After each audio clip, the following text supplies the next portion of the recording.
મહારાજા Krishnakumar Sinhji Bhavnagar university સંલગ્ન નંદકુરબા મહિલા college દેવરાજનગરના રાષ્ટ્રીય સેવા યોજનાના ઉપક્રમે વિશ્વવિખ્યાત જાણીતા લેખક અને પ્રખર વક્તા કાજલ ઓઝા વૈદ સાથે ઇન્ટરેક્શન અંતર્ગત વ્યાખ્યાન યોજવામાં આવ્યું હતું, જેમાં અભ્યાસ કરતી વિદ્યાર્થીઓ માટે લગતા ઓરિએન્ટેશન વર્કશોપ, રોમિનાર, ગેસ્ટ લેક્ચરની સાથે સમાજ જીવનના ઉત્સવો જેવા કે ગણપતિ ઉત્સવ, નવરાત્રિ મહોત્સવ જેવા કાર્યક્રમોની સાથે વિદ્યાર્થીઓના વિકાસ માટે ગુજરાતના જાણીતા પોતાના જીવનમાં સંઘર્ષ કરીને સફળ થયેલ મહાનુભાવો લેખકો સાથે મોટિવેશન સ્પીકર સાથે સાક્ષાત્કાર પણ કરવામાં આવે છે. તેના ભાગરૂપે ગુજરાતના જાણીતા વક્તા અને લેખક કાજલ ઓઝા વૈદનું વ્યાખ્યાન યોજવામાં આવ્યું હતું. આ કાર્યક્રમમાં મોટી સંખ્યામાં આમંત્રિત મહેમાનો તેમજ વિદ્યાર્થીઓગણ ઉપસ્થિત રહ્યા હતા.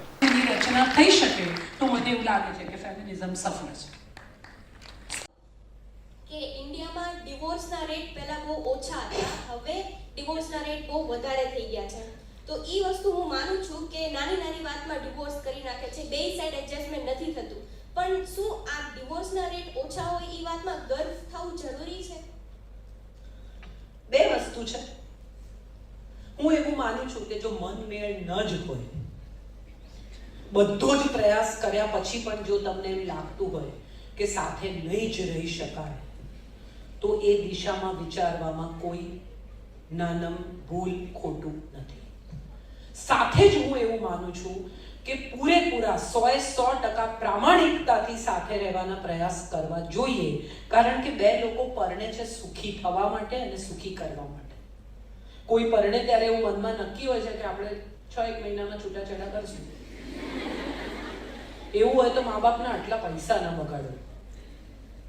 આટલા બધા પૈસા ખર્ચીને ધામધૂમથી મા બાપ પરણાવે.